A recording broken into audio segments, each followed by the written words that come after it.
Mga kabakal, my friends, viewers and subscribers. So this is my tutorial for this no top holes, 24 holes nozzle, no welding, 1/2 coupling and 1/2 plug. So this is the 6 cm height chamber, 4-inch diameter.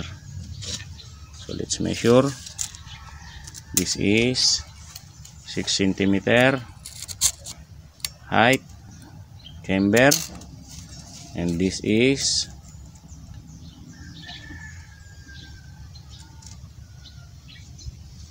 4-inch diameter chamber. This is, because when we will measure it here, so this is it, the 4-inch diameter. So we bend this and resulted to 3.5 inch or 9 cm top of this chamber. So this nozzle stands at 4 cm, but on the top of the plug it is 5 cm, but these have no top holes. So i-tutorial ko din ito sa Tagalog mamaya, kasi may mga subscriber tayong mga taga ibang bansa, kaya nag-aano rin ako ng English para mas madali daw nilang maintindihan. What I mean to say is, I am also teaching this in my language, in Tagalog, and I am also teaching this in English because there are some subscribers and viewers who are from other countries, so I am making it easier for them to understand.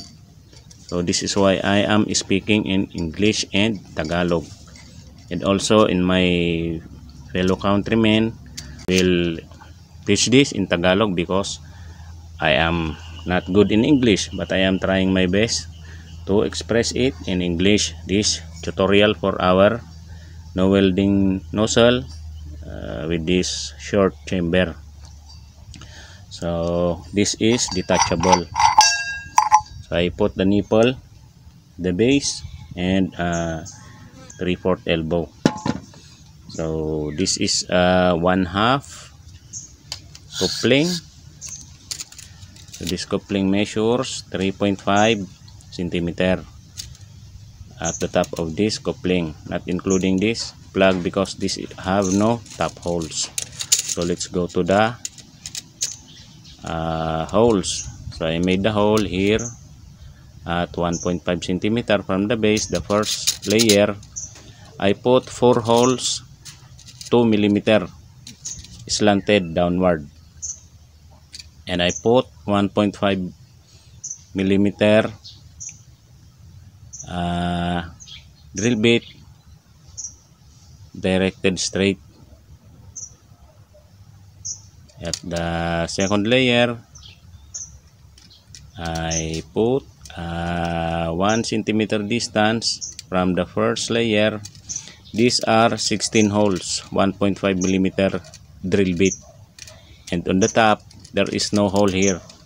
I only mark it, but I did not make a hole on top of this. No welding nozzle, 24 holes to this 6 cm height, 4-inch diameter chamber. So now I will teach this in Tagalog. Mga kabakal, yung ating no welding na nozzle dito sa 6 cm height na D4 na chamber, yan, 9 cm na lang ang lapad dahil na-bend ito ng 1.5 cm. I cut 1.5 cm here and then bend 2 cuts here. I cut it 2 times and bend this 2 times. So Tagalog naman tayo mga kabakal. So ito 3.5 cm height na 1/2 coupling. So sa unang layer natin 1.5 cm mula sa baba nitong coupling. Nagbutas ako dito ng 4 na 2 mm pababa, yung direksyon niyan pababa, yung 4 na 2 mm. Tapos 4 din na 1.5 mm diretso lang, ganyan lang. Tapos mula dito sa force layer 1 cm, dito sa taas niya 16 ito na 1.5 mm diretso lang ang butas niyan. Tapos dito sa taas wala nang butas, ayan o. Minarkahan ko lang ito pero walang butas yan. Kasi tinesting ko na walang butas, mas maganda pala kaysa may butas, kasi mababa yung chamber natin. Mas okay pala siya pag walang butas yung taas niya, yung ibabaw. So ito, panoorin natin yung flame test nito sa aking nakaraang video. Idugtong ko na rito para hindi nyo nabalikan yung aking video na nauna, para mapanood nyo na dito.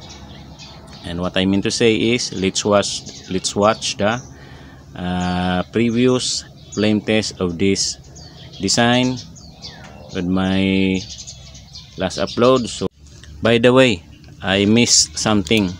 So for this plug, you need to cut the plug here.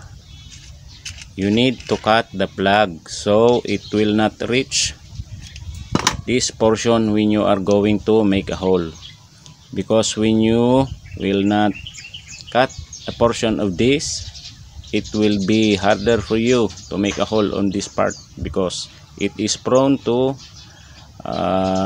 breaking of drill bits. In short chamber, short nozzle, no welding, 24 holes. Ayan siya. Try nating salangan. Ayan o. Napakalakas na apoy. Lalo pang lumakas pagka walang butas sa taas Mas bagay pala pag walang top holes yung ganitong short chamber, short nozzle, no welding. Ang lakas Low flame din pag walang salang, may orange pag sinalangan mo. Low flame. Medyo nagre-red ito kasi may mantika ito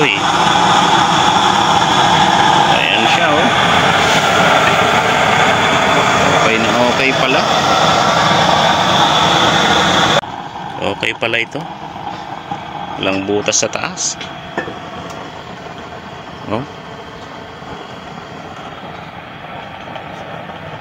Mas okay ito kaysa may butas sa taas. Ayan, pang in-in niya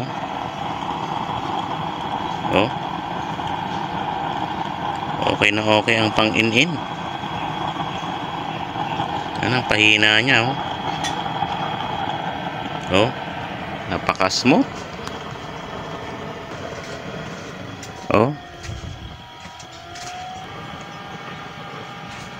Yan ang pang in-in ng ating no top holes, 24 holes nozzle, short chamber, 4 inch diameter, 6 cm height, no welding nozzle.